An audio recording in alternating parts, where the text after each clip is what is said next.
prier pour toi.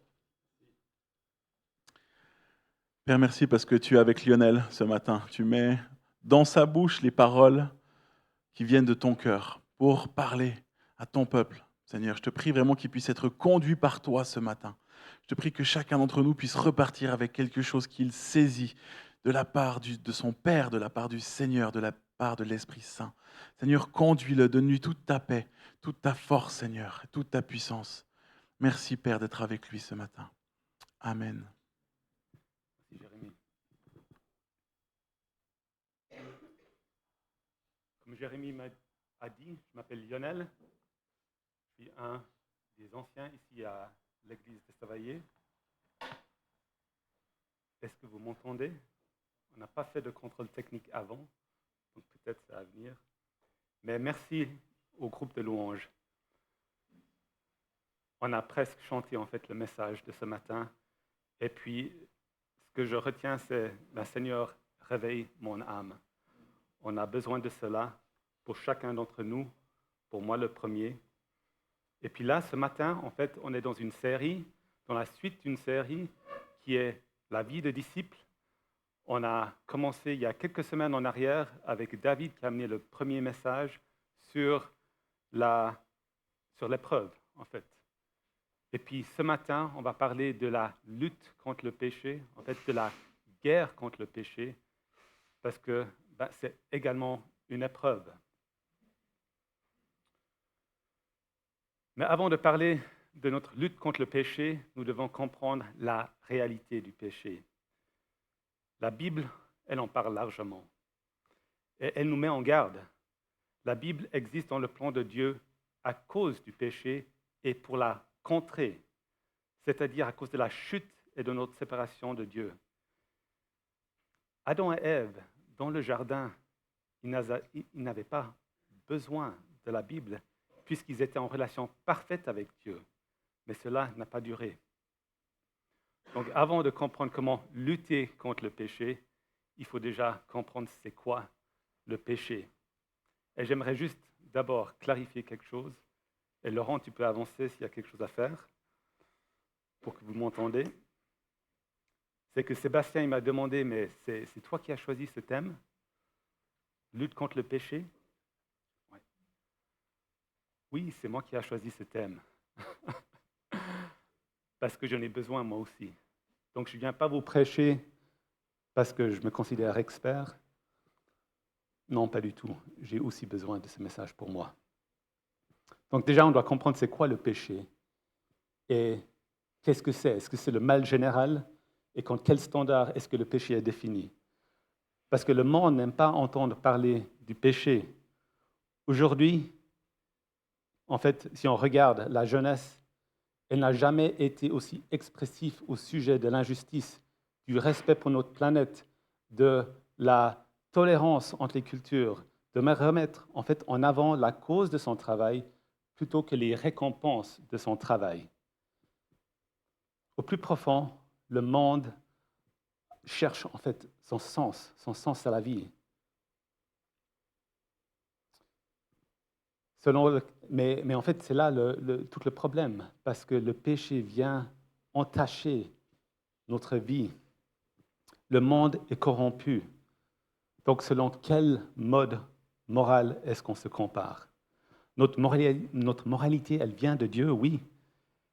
Il nous a donné cette moralité, mais elle est corrompue. Elle a été corrompue par le péché. Avec le premier péché commis par Adam et Ève dans le jardin d'Éden. Et c'est justement ça, sans ce sacrifice de Jésus-Christ, à la croix, pour notre péché, nous sommes inacceptables à Dieu. Nous devons être parfaits à tout égard ou subir la colère de Dieu. Les dictionnaires, ils disent la même chose. Le péché est un acte conscient par lequel on fait ce qui est interdit par la loi divine. On commet un péché. La Bible ne parle elle parle en fait pas que d'actes commis, mais aussi de pensées et de désirs.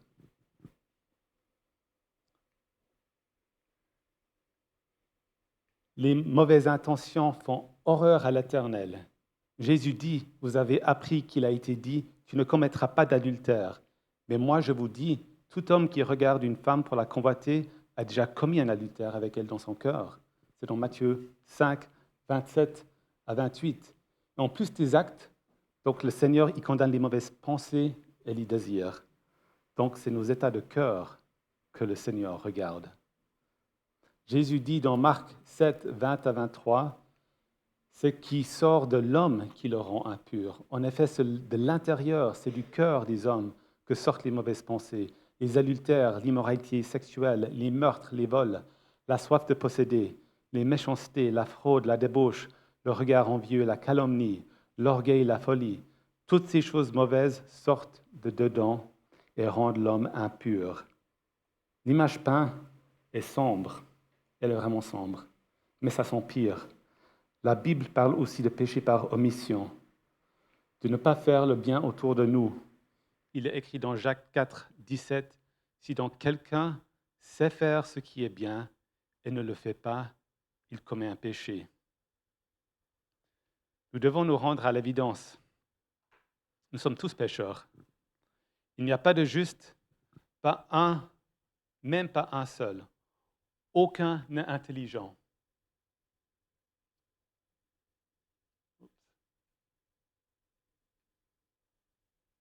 Aucun n'est intelligent. Tous se sont détournés. Ensemble, ils se sont pervertis. Il n'y a aucun qui fasse le bien, pas même un seul. Notre péché nous a éloignés, séparés de Dieu, au point qu'aucun ne cherche Dieu. Tous se sont détournés. Nous ne pouvons pas fuir le péché. Le péché, il est en nous. Il est autour de nous, il est dans ce monde déchu. L'humanité, depuis la chute, est affligée, aveuglée par le péché. L'homme seul, l'homme non régénéré qui ne connaît pas Dieu, qui ne le reconnaît pas comme roi, maître et sauveur, est sans défense contre Satan. Leur maître est Satan. L'apôtre Jean écrit dans 1 Jean 5, 19, « Nous savons que nous sommes de Dieu et que le monde entier est sous la puissance du mal. » Le monde est sans défense contre le diable. Il n'a aucune défense, aucune, contre la puissance surnaturelle du diable, et il est haï. Le diable haït Dieu, il haït l'Église, il haït l'homme. Il est appelé dans 2 Corinthiens 4, 4 le Dieu de ce monde pour une raison. Il règne absolument, sauf là où la providence de Dieu le retient, et de quelle manière. Dieu le retient massivement et partout. Il est sur une laisse courte. Mais écoutez cette haute déclaration glorieuse de 1 Jean 2, 14. « Je vous ai écrit, Père, parce que vous connaissez celui qui est dès le commencement. Je vous ai écrit, jeunes gens, parce que vous êtes forts, que la parole de Dieu demeure en vous et que vous avez donc aussi et ainsi vaincu le mauvais. » Ça vaut pour nous tous. Je vous écris, Église d'Estavayer, parce que vous êtes forts en vous-même contre le diable? Non. Mais parce que vous êtes forts et que la parole de Dieu demeure en vous et que vous avez vaincu le mauvais. C'est ainsi que nous vainquons. Quand la parole de Dieu demeure en nous, c'est la parole de Dieu qui donne la vie et qui vainque le diable. C'est notre seule espérance. Nous faisons donc partie de cette grande histoire de la Bible. Même si elle paraît si courte comparée à l'histoire du monde, elle compte. Alors, qu'est-ce que le Seigneur nous demande ici-bas?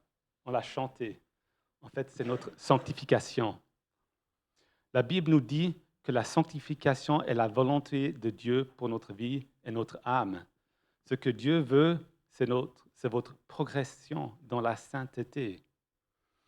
Dans Hébreux 4, 14, il est écrit « Recherchez la paix avec tous et la sanctification, sans laquelle nul ne verra le Seigneur. » Et dans Romains 6, 22, « Mais maintenant que vous êtes affranchis du péché et asservis à Dieu, vous avez votre fruit dans la sanctification.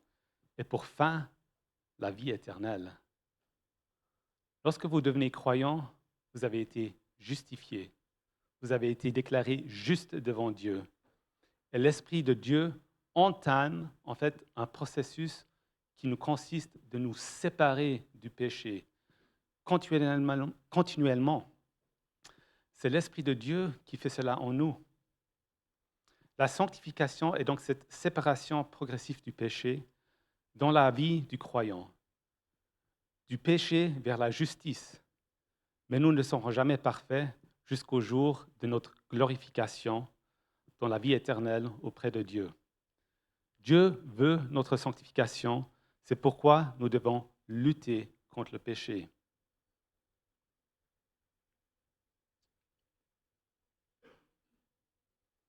Regardons ensemble comment puiser notre force, parce que la force est dans le Seigneur. On va le prendre dans notre texte principal de ce matin, qui est dans Éphésiens 6, où Paul écrit « Fortifiez-vous dans le Seigneur et dans sa force toute puissante. Revêtez-vous de toutes les armes de Dieu. » Et dans un deuxième temps, on va regarder ensemble pour mettre en pratique une stratégie pour lutter contre le péché. Car si tu n'as pas de stratégie, ton espérance de vie pour Dieu est terriblement affaiblie. Le péché est en guerre contre toi.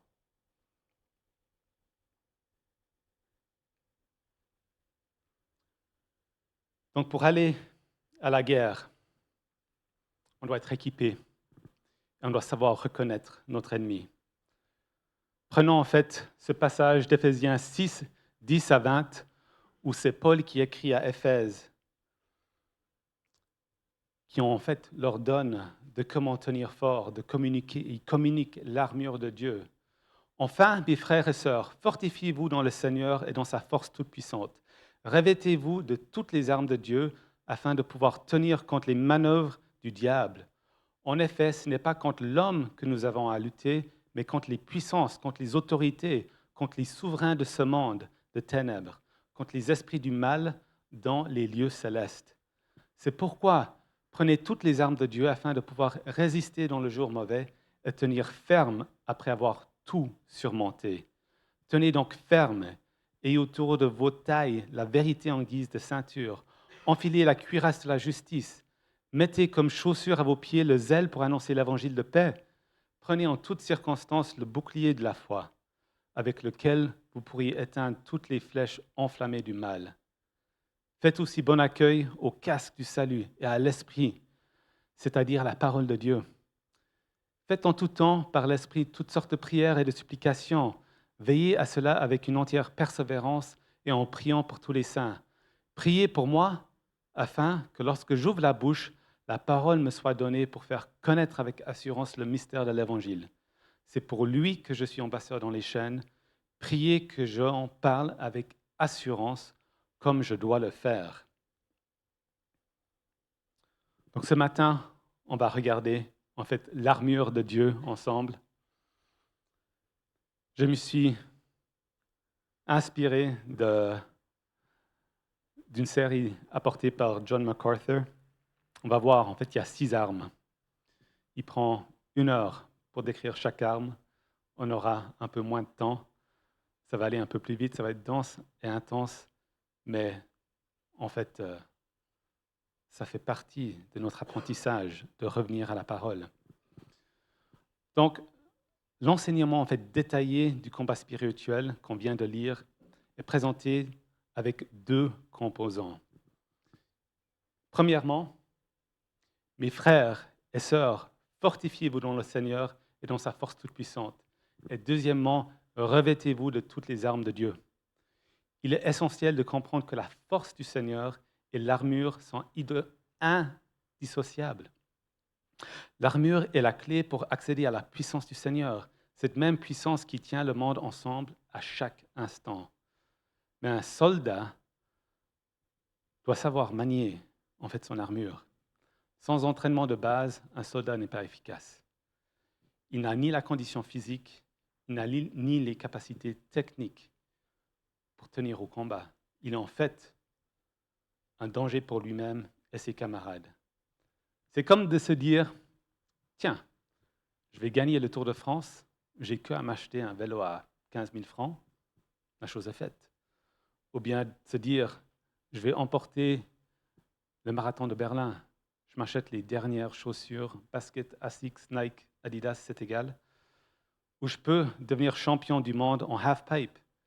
J'ai que à me procurer un matériel de haut niveau, une belle veste, un pantalon bien baggy pour avoir le look. Mais si on commence par là, on est mal barré. On le sait tous. On est en fait un imposteur. On est une proie facile. Une cible facile pour le mensonge du malin. Car comme il est écrit dans 1 Pierre 5,8, votre adversaire, le diable, rôde comme un lion rugissant, cherchant qui dévorer. Dieu nous donne pas le meilleur matériel et nous dit « débrouillez-vous ». Non, il nous donne sa force, car autrement, tout combat du péché par nos propres forces est dévoué à l'échec.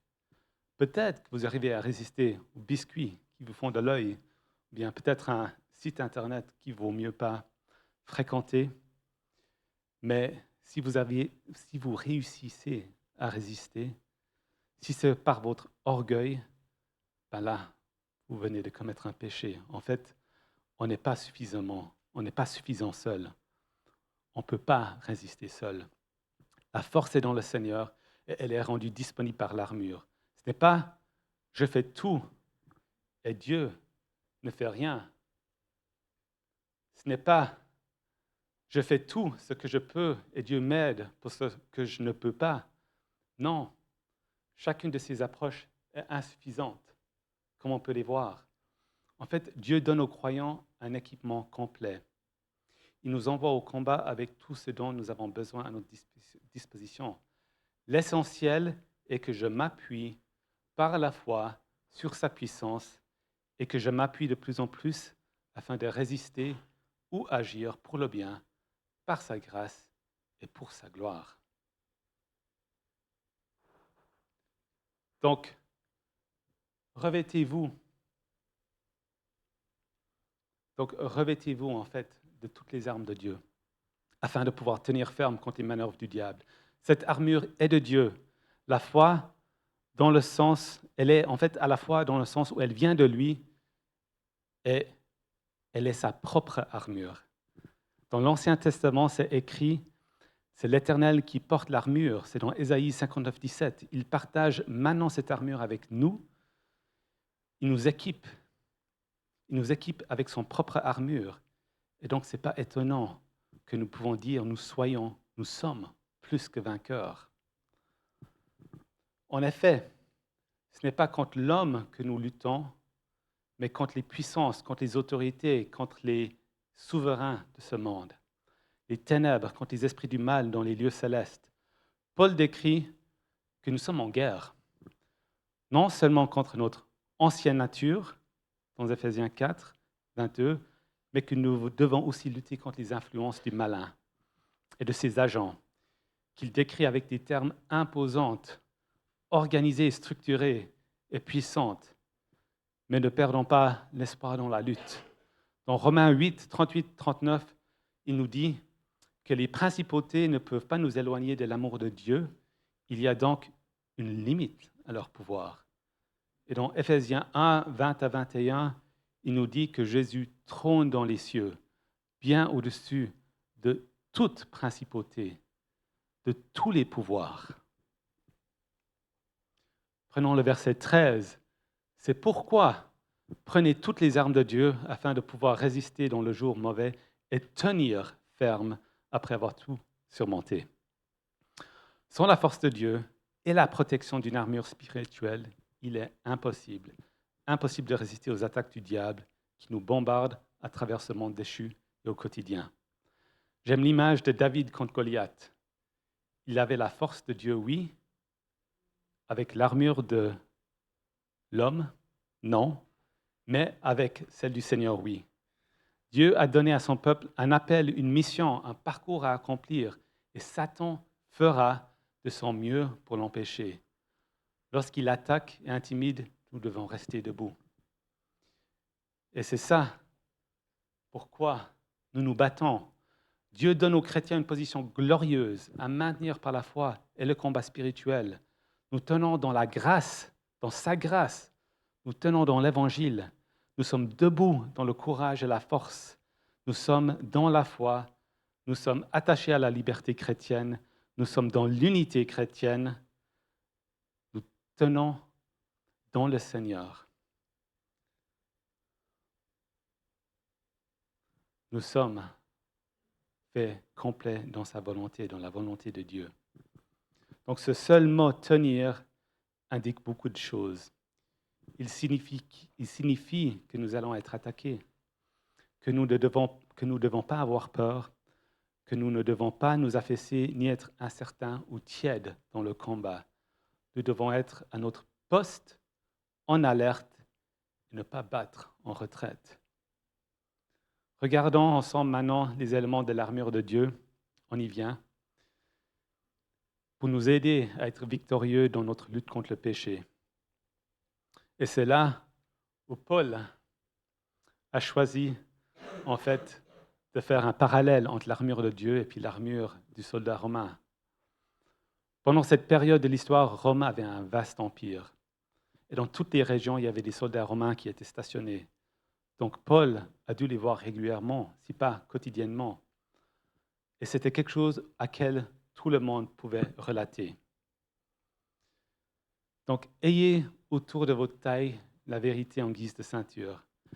La première pièce de l'armure est la ceinture de la vérité. En fait, strictement, la ceinture ne fait pas partie de l'armure. Mais avant d'enfiler l'armure, les vêtements du dessous doivent être rassemblés. La ceinture évite de se prendre les pieds et d'être mêlée dans ses mouvements. La ceinture est la vérité qui révèle les croyances bibliques des chrétiens dans leur ensemble. Ce que d'autres passages appellent la foi. Dans Psaume 119, 160, le fondement de ta parole, c'est la vérité, et toutes les justes sentences sont éternelles. La vérité est fondamentale dans les Écritures. Jésus l'a démontré lui-même quand il a été confronté par Satan dans le désert. Christ le met en avant. C'est la vérité qui nous rend libres. Et c'est lui-même qui est fidèle et véritable. La vérité est incarnée en Jésus-Christ. La vérité est incarnée dans une personne. Nous revêtir donc de cette vérité et de vivre selon elle, c'est le seul moyen qui nous est donné pour lutter contre le mensonge de Satan.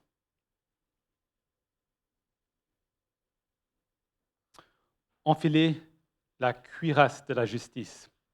L'image de la cuirasse, ou peut-être gilet pare-balles pour moderniser l'image de l'armure, est ce qui nous protège. En fait, elle protège nos organes vitaux. Nous ne pouvons pas combattre le péché et les tentations de Satan par notre propre justice, comme un soldat ne peut pas combattre efficacement sans sa cuirasse. Il cédera après que peu de coups. La cuirasse ne représente pas notre propre justice méritée, mais une justice reçue par la foi en Jésus et son statut, de notre position en Jésus-Christ. La cuirasse est la partie de l'armure qui te couvre en entier, comme tu es défini entièrement par la justice de Christ. La cuirasse, c'est donc ce qui te définit au combat, c'est ton uniforme et c'est aussi ton identité. La justice de Christ te protège et te définit. Notre justification reçue par la foi en Jésus est ce qui nous aide pour ne pas nous laisser décourager. Nous sommes revêtus d'une justice par balle aux accusations de Satan qui pourrait nous décourager dans notre péché et nous accabler avec des mensonges. Dieu nous voit à travers la justice de Christ pour nous. Nous sommes déclarés justes et cela doit nous motiver à développer une vie de juste, de vivre selon notre nouvelle identité en Christ. Au verset 15, mettez comme chaussure à vos pieds le zèle pour annoncer l'évangile de paix. Dans la version Summer, c'est marqué la disponibilité. Et dans la version Darby, la préparation de l'évangile de la paix. Et c'est justement cette préparation de l'évangile qui est représentée par les chaussures de protection ou ces sandales portées par le soldat romain. La sandale était et reste aujourd'hui, que ce soit en format KS ou Rangers, quelque chose de fondamental dans l'armure d'un soldat. Si tu n'es pas bien chaussé, tu ne peux pas te déplacer convenablement. Dans le cas du soldat présentées ici, on ne parle pas d'une sandale comme des tangs de plage qui tiennent à peine aux pieds. C'est en fait d'une semelle solide et flexible, qui sont bien lacées, qui te permet de te déplacer sur divers terrains et dans la durée, de tenir ferme. Car le mot préparation signifie fondation préparée. L'Évangile est le fondement de tout ce que nous faisons. Quelle que soit la puissance du reste de votre corps, si vous êtes blessé au pied, vous n'allez pas aller loin. Et puis on le sait, on n'a pas besoin de grand-chose. Un ongle incarné, peut-être une cloque, et puis on boite. Ce n'est pas ce type de déplacement en fait que Paul avait à l'esprit au verset 15. L'image vient de Ésaïe 52, 7, lorsqu'il parle des pieds chaussés de la préparation. Qu'ils sont beaux sur les montagnes, les pieds de celui qui apporte de bonnes nouvelles, qui annonce la paix, de celui qui apporte de très bonnes nouvelles, qui annonce le salut, de celui qui dit à Sion, ton Dieu règne. Dans ce passage qui parle du combat spirituel contre Satan, contre le mal et le péché, il y a l'annonce de l'Évangile. Ici et dans Ésaïe, les sandales sont associées en fait à l'annonce de l'Évangile. C'est l'image du héros. Pas le héros, mais le héros, donc le messager qui proclame. Le héros a pour rôle d'annoncer au milieu du combat qui fait rage, d'annoncer la bonne nouvelle, le message de l'Évangile. Et c'est ce message, en fait, qu'on est appelé aussi à s'annoncer à nous-mêmes. Quand on annonce l'Évangile, on confronte le mensonge de Satan, on prend position contre le péché, on confronte les idoles. Il y a une dimension dynamique, on est en mouvement. Et notre vie est appelée à être, en fait, un témoignage. On est appelé à être témoin dans ce monde. Et en tout cas pour moi, en partie, c'est là le problème. Quand on est empêtré dans le péché, on a de la peine à annoncer l'Évangile. On sait à l'intérieur de nous que notre message cloche. Mais ne réduisons pas Dieu à notre faiblesse. Jésus nous demande de témoigner malgré notre imperfection. N'attends pas d'être parfait pour témoigner. Car c'est Dieu qui ouvre les yeux du cœur. Ce n'est pas toi, ce n'est même pas la personne que tu évangélises, mais c'est Dieu qui agit en elle qui produit cela. C'est lui qui se révèle. Donc malgré notre péché, Dieu nous aime. Nous ne pourrions jamais nous mettre en conformité avec Dieu. Ce Dieu tout-puissant est parfait. On ne peut jamais le faire par nous-mêmes. Si vous pensez cela, même dans une faible mesure, vous ne savez pas à quel point le Seigneur est grand et à quel point vous étiez désespérément perdu avant qu'il se révèle à vous. On va passer au bouclier de la foi. Prenez en toutes circonstances le bouclier de la foi avec lequel vous pourriez éteindre toutes les flèches enflammées du mal. C'est l'image d'un grand bouclier. Ce n'est pas un rang qu'on peut facilement, aisément déplacer autour de nous pour éviter les coups. Non, c'est un grand bouclier bien lourd, bien carré ou rectangulaire. Car, en fait, c'est un bouclier qui est utilisé pour aller au front. Celui qui permet d'avancer pour siéger une ville, pour repousser les lignes de l'ennemi, qui permet de te protéger, de protéger toute ta personne. Le bouclier nous protège des flèches enflammées du mal. Et c'est grâce au bouclier que nous pouvons nous déplacer sur le champ de bataille, d'avancer en même temps que nous sommes attaqués. La foi nous permet de nous protéger de ces attaques accusatrices et les tentations de Satan, en raison de ce que la foi est pour elle-même. C'est que la foi nous permet de saisir. Dieu lui-même est notre bouclier. Dieu lui-même est notre refuge. Le bouclier est ce que quoi derrière on se réfugie. Et Dieu lui-même est cette protection. Par la foi, nous pouvons trouver refuge en Dieu. Le bouclier nous rappelle la fidélité de Dieu. Avec Dieu, nous pouvons toujours se protéger derrière lui, sans exception. Quand on se confie en lui, comme on l'a chanté ce matin, on peut tenir contre les attaques de l'ennemi. Il y a de l'espérance.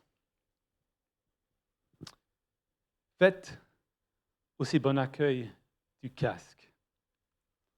Le casque, c'est l'image de la sécurité. Paul reprend la même image dans sa lettre à Thessaloniciens 5:8. Il a écrit « Enfilant la cuirasse de la foi et de l'amour et ayant pour casque l'espérance du salut ».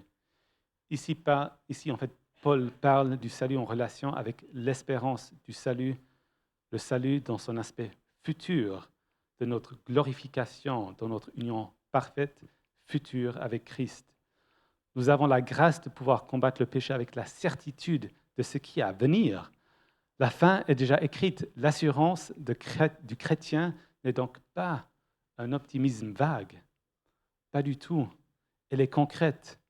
Cette espérance biblique est notre conviction ferme de là où on va, des promesses qui nous sont réservées dans les cieux, de notre salut pour la vie éternelle dans la présence de Dieu. C'est l'espérance de cette réalité glorieuse qui nous aide à lutter contre le péché et tenir ferme jusqu'au salut à venir, où on sera enfin délivré de ce combat que nous menons. Le repos arrive. Le casque du salut nous protège contre le découragement, contre le désir d'abandonner, et nous donne l'espoir non seulement de savoir que nous sommes sauvés, mais que nous serons sauvés. C'est le casque de l'espérance du salut qui vous protège du coup fatal. Des coups qui tentent, comment dire, d'écraser votre tête, en fait, d'oblitérer votre salut. Elles sont détournées par la vérité qui est votre confiance que rien ne peut vous séparer de l'amour de Dieu en Jésus-Christ. C'est la sécurité dans l'assurance que Dieu triomphera. Vous ne pouvez pas perdre en tant que chrétien. C'est la promesse de l'Écriture. On nous promet de triompher.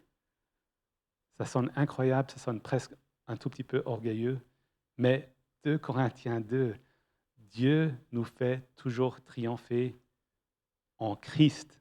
C'est en Christ. Faites aussi bon accueil à l'épée de l'Esprit, parole de Dieu. L'arme qui nous est présentée ici, c'est une épée. Ce n'est pas une lance, ce n'est pas un javelot. Ça entend en fait un combat rapproché, un combat qui est en fait intime, un combat avec nous-mêmes. Et c'est la réalité de ce que nous vivons. Notre lutte contre le péché n'est pas à distance, elle est d'abord en nous. Paul rappelle que la vérité, c'est l'épée de l'Esprit. L'Esprit est le forgeron de cette épée, de cette parole qu'il a inspirée, et elle est infaillible. C'est une arme qui est offensive, et donc l'appropriation de la parole, de l'Écriture, dans la lutte du péché est essentielle. Le mensonge de Satan est contourné par la vérité de la parole. C'est ce que nous voyons dans Luc et Matthieu 4, quand Jésus est tenté dans le désert par le diable. Il est tenté à 3 reprises consécutives, après avoir jeûné 40 jours et 40 nuits. Jésus, pleinement homme et pleinement Dieu.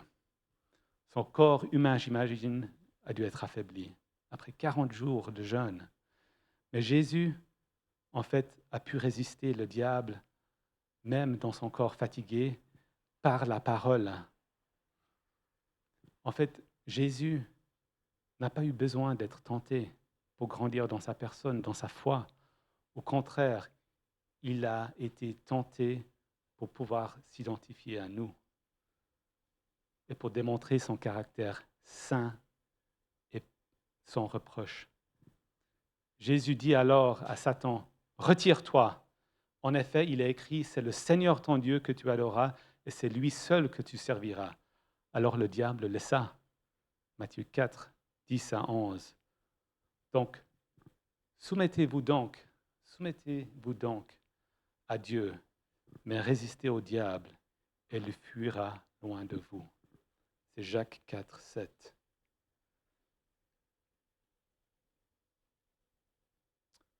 Donc, comment est-ce qu'on peut lutter contre le péché? Comment est-ce que l'armure nous aide? Là, on a en fait un récapitulatif. C'est par l'Évangile que nous allons lutter contre le péché, parce que Christ a remporté la victoire. Parce qu'il a remporté, il peut nous communiquer son armure, et puis elle devient le nôtre. Il est un modèle, il est, plus que ça, il est notre secours, car il a remporté la victoire. Il a rendu notre combat possible. Donc après cette description qui est quand même incroyable de l'armure de Dieu, Paul continue au verset 18. Et puis ça continue, c'est un élément clé, c'est la prière. C'est ce que nous avons vu en fait le week-end passé, au week-end d'église. Faites en tout temps par l'Esprit toutes sortes de prières et de supplications. Veillez à cela avec une entière persévérance et en priant pour tous les saints. Faites en tout temps, c'est la fréquence de la prière. Ça veut dire quoi? Ah, c'est clair, en tout temps. Dans le livre d'Actes, les premiers apôtres ont dit, quant à nous, nous continuerons à nous consacrer à la prière. Et Jésus dit dans Luc, restez donc en éveil, priez en tout temps. Paul dit en Romains 12, 12, persévérez dans la prière. Et dans 1 Thessaloniciens 5, 17, nous disons, priez sans cesse. L'idée c'est celle en fait de la constance. Il ne s'agit pas d'une prière ciblée, d'une prière isolée, bien qu'elle soit importante et bonne, mais il s'agit d'un modèle de vie. Il s'agit d'une conscience de la présence de Dieu à tout moment, une vie qui laisse notre cœur entièrement ouvert à lui. Vous voyez chaque événement lié à Dieu. Vous voyez quelque chose de bon, vous remerciez le Seigneur. Vous voyez le mal, vous implorez le Seigneur. Vous demandez qu'il répare le mal. Vous le confessez, et ainsi de suite.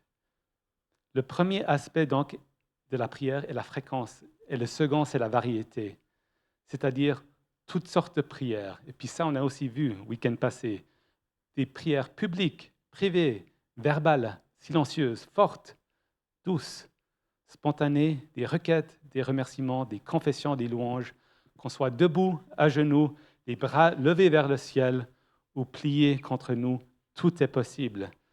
Toutes sortes de prières exprimées dans toutes les attitudes émotionnelles et qui couvrent toutes les circonstances. Et maintenant, la manière. Veillez à cela avec une entière persévérance. Veillez, c'est-à-dire la vigilance. Vous devez savoir pourquoi prier. Trouvez quelque chose pour lequel prier. Et puis on a l'embarras du choix. Dans Marc 14, 38, il est écrit « Restez vigilants et priez ». Nous avons donc la fréquence, tout le temps, la variété, tous les types de prières, et la manière, avec vigilance et persévérance.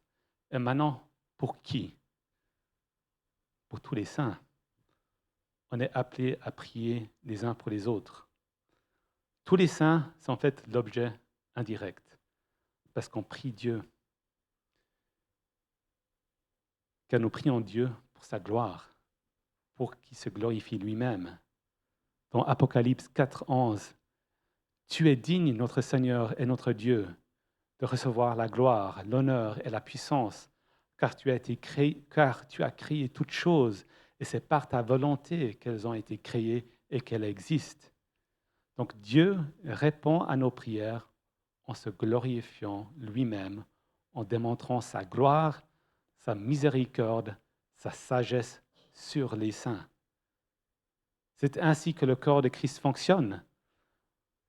Vous ne vous préoccuperez pas en fait que seulement de vous-même, mais du corps. Quand une partie du corps est malade, le reste du corps le soutient. Donc pour revenir à notre image du soldat, il n'est pas que préoccupé par sa propre sécurité. Il ressent un instinct de protection et de combat aussi pour les autres. Versets 19 à 20. des versets 19 à 20, elles doivent aussi être notre propre prière, que ce soit pour les pasteurs, pour les anciens, pour nous tous. Même Paul avait besoin de cette prière. Dans sa condition, emprisonné pour le Seigneur, on aurait pu comprendre qu'il demande d'être libéré. Mais sa volonté était alignée sur celle de Dieu, de faire connaître l'Évangile, de faire connaître Dieu en dépit des circonstances et de leurs conséquences. Rejetons tout fardeau et le péché qui nous enveloppe si facilement et courons avec persévérance l'épreuve qui nous est proposée.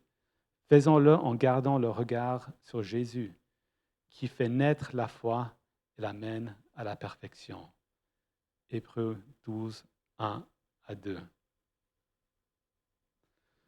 C'était beaucoup à assimiler. C'était beaucoup, en fait, à digérer. C'est intense. Et nous ne deviendrons pas forcément des soldats vaillants d'un jour à l'autre. Mais Dieu est fidèle et il ne permettra pas que nous soyons tentés au-delà de nos forces. Notre sanctification est un processus qui dure toute notre vie. Alors que nous combattons et nous concurrons le péché, nous grandissons dans notre sanctification, nous progressons et en même temps nous devenons de plus en plus conscients au péché qui reste en nous. Nous avons besoin de la grâce du Seigneur pour faire face à cela. Donc pour en faire face, on a besoin d'une stratégie. On a vu la partie théologique, mais on a besoin d'une stratégie pour vivre, pour être utile à Dieu dans son plan. Et là, j'aimerais amener en fait une stratégie qui est proposée par Raphaël Charrier, qui a écrit ce superbe livre que je peux que vous conseiller. Il est pasteur à Grenoble. C'est un livre qui vaut pour des nouveaux chrétiens, pour des chrétiens de longue date. Il propose une stratégie des 5 R: repentance, repérage, radicalité, remplacement, redevabilité. C'est quoi la repentance? En fait, supplie le Saint-Esprit de te rendre de plus en plus sensible à ton péché. Ta repentance est la première réponse au message de l'Évangile. Se repentir, c'est supplier Dieu pour un changement dans ton cœur que tu ne peux pas produire toi-même. Approprie-toi le psaume 51. Là, il y a un extrait. C'est où David implore le Seigneur après avoir commis un adultère avec Bathsheba, qui l'amène à tuer son mari Uri, qu'elle tombe enceinte de lui. Il y a la convoitise, l'adultère, le mensonge, la conspiration, l'assassinat. Tu n'as pas tué Uri, mais tu as tué Jésus. Et moi aussi, nous sommes responsables de sa mort. Et c'est précisément grâce à elle que nous sommes sauvés. Dieu a contenu sa colère contre le roi David. Il l'a contenu contre nous, mais il l'a déversé sur Jésus à la croix. On a pris la Sainte Seine. Jérémie a parlé de cette croix, de cette crucifixion. Jésus a dû souffrir une souffrance physique extrême. Mais c'était qu'une goutte d'eau comparée au tsunami de la colère de Dieu sur lui quand il est devenu péché. Il est devenu péché pour nous. David n'avait pas le même recul que nous avons, mais il a compris. Aie pitié de moi, ô Dieu, qui est si bon. Efface mes torts, tu es si compatissant. Lave-moi de mon péché, purifie-moi de ma faute. Purifie-moi du péché avec un rameau d'hysope, et je serai pur. Lave-moi et je serai plus blanc que neige. Ne regarde plus mes fautes, tous mes torts, efface-les.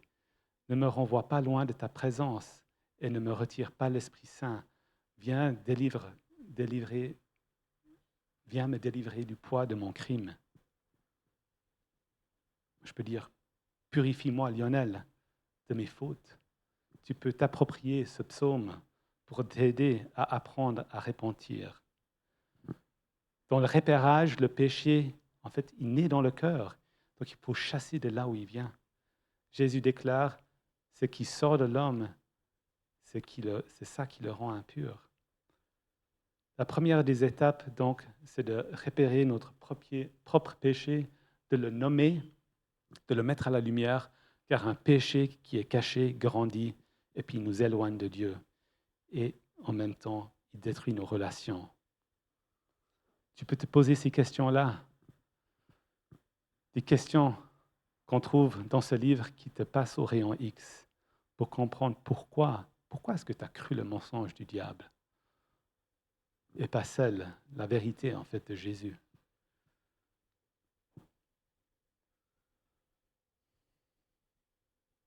La radicalité. La radicalité, Jésus l'enseigne.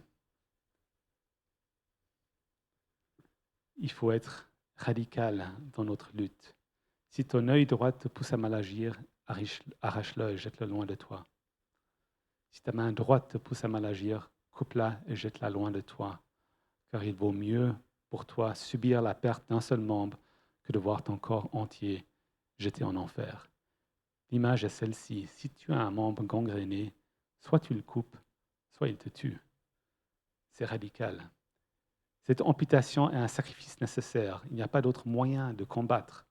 Pas de négociation avec la tentation. Pas de pourparleur avec le péché.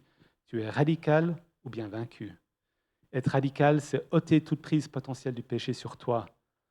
Même si ça te coûte, après tout, tu as déjà répondu à l'appel de Dieu de mourir à toi-même pour suivre Jésus. Donc concrètement, tu dois couper tout ce qui peut te conduire à pécher, même si cela te prive d'une liberté, parce que tu es libre de ne pas pécher. Et c'est justement ça, ta liberté la plus précieuse. Remplacement, tu ne vis pas pour ne pas pécher, tu vis pour être en communion avec Dieu, de bénéficier de sa présence dans sa vie, dans ta vie. Il n'a pas besoin de nous, en fait, pour bénéficier de sa présence dans notre vie. Tu es ressuscité avec Christ, donc recherche les choses d'en haut, où Christ est assis à la droite de Dieu. Attachez-vous aux réalités d'en haut et non à celles qui sont sur la terre. En effet, vous avez connu la mort et votre vie est cachée avec Christ en Dieu. Quand Christ, notre vie, apparaîtra, alors vous apparaîtrez aussi avec lui dans sa gloire. Il partage sa gloire avec nous. On doit vraiment rechercher ces choses d'en haut, au quotidien et dans notre quotidien. Ce n'est pas d'être absent de ce que nous vivons, mais de le vivre en étant attaché aux choses célestes, aux réalités célestes. Quand tu pèches, tu crois à un mensonge. Il faut apprendre donc à changer ta façon de penser. Remplis ton âme des pensées de Dieu. C'est le meilleur moyen d'écarter la tentation. Si ton cœur est plein avec ces réalités, il n'y a pas de place, il n'y a pas de prise pour Satan. Car le péché s'inscrit dans tes habitudes. Donc, il y a besoin de changer ton mode de vie. Mortifier, c'est briser le cercle vicieux d'un comportement mauvais. Plus que cela, tu brises pas que le péché, mais tu le remplaces. Tu remplaces le mensonge avec la vérité, le vol avec la générosité, l'égoïsme avec le service. En agissant ainsi, tu marches réellement par l'Esprit et tu mortifies ton péché. La redevabilité, c'est de ne pas combattre seul. La quête de la sainteté est communautaire. On l'a vu avant avec la prière. C'est une prière communautaire. L'Église est un de nos atouts dans notre combat pour la sainteté. Mais souvent, nous décidons de combattre seuls. Nous nous privons de la grâce de combattre ensemble, peut-être par timidité ou surtout par orgueil, les hommes. Moi aussi. La parole nous encourage à combattre ensemble dans la confession. Veillons les uns sur les autres pour nous inciter à l'amour et de belles œuvres. N'abandonne donc pas notre assemblée, comme certains ont l'habitude, mais encourageons-nous mutuellement. Faites cela d'autant plus que vous voyez le jour qui s'approche. Ce jour, c'est le jour du retour du Christ. Au week-end d'église, on a eu cette occasion de partager ensemble, de partager nos luttes dans la prière, nos faiblesses, nos réjouissances. On l'a fait en un à un ou en petit groupe. Et justement là, on peut s'encourager ensemble. Trouvons un frère, les hommes, trouvons une sœur pour les femmes, avec qui nous pouvons partager nos luttes, nos larmes, les victoires et nos joies. Ne nous privons pas de ce que Dieu a placé à nos côtés comme compagnons d'armes. On est une communauté. On a pris la Sainte Seine en communauté, luttant contre le péché en communauté. Pour conclure, il faut toute une vie, en fait, pour apprendre à demeurer à la croix. Une guerre ne se gagne pas dans une journée. Cette guerre ne se fera pas, certes, sans blessure ni ni en fait d'échouement, ni de chute, mais on le fera sans capitulation. Le retrait ou l'abandon, ce n'est pas envisageable. Ta responsabilité est de te battre avec les forces et les moyens que Dieu te donne, et personne ne le fera à ta place. Meurs à toi-même chaque jour. Vis pour lui chaque jour. Que la paix et l'amour avec la foi soient donnés aux frères et aux sœurs de la part de Dieu le Père et du Seigneur Jésus-Christ. Que la grâce soit avec tous ceux qui aiment notre Seigneur Jésus-Christ d'un amour que rien ne peut corrompre. Prions. Merci Seigneur parce que tu nous as donné ton amour et ton armure. Merci pour cette armure qui nous donne accès à ta pleine puissance pour résister à notre propre nature pécheresse et puis aux tentations du diable à travers ce monde déchu. Merci parce que nous ne battons pas seuls. Nous sommes remplis de ton esprit. Nous avons des frères et sœurs remplis de ton esprit à côté de nous. Je prie Seigneur qu'on puisse apprendre à lutter avec l'armure que tu nous as donnée. Ça ne suffit pas de posséder une Bible. Ce n'est pas la possession d'une Bible, c'est l'appropriation du texte de l'Écriture que tu nous donnes. Je prie Seigneur qu'on puisse avoir un regard pragmatique, nous poser les bonnes questions sur notre péché, surmonter notre orgueil, être authentiques les uns avec les autres, partager là où on lutte nos faiblesses pour surmonter ensemble, pour ta gloire, pour devenir de plus en plus saints comme tu nous les as demandé. Je prie Seigneur que tu puisses nous encourager, nous fortifier et nous conduire dans cette nouvelle semaine avec toi pour combattre et mettre à mort ce péché. Dans ton nom tout-puissant, Amen.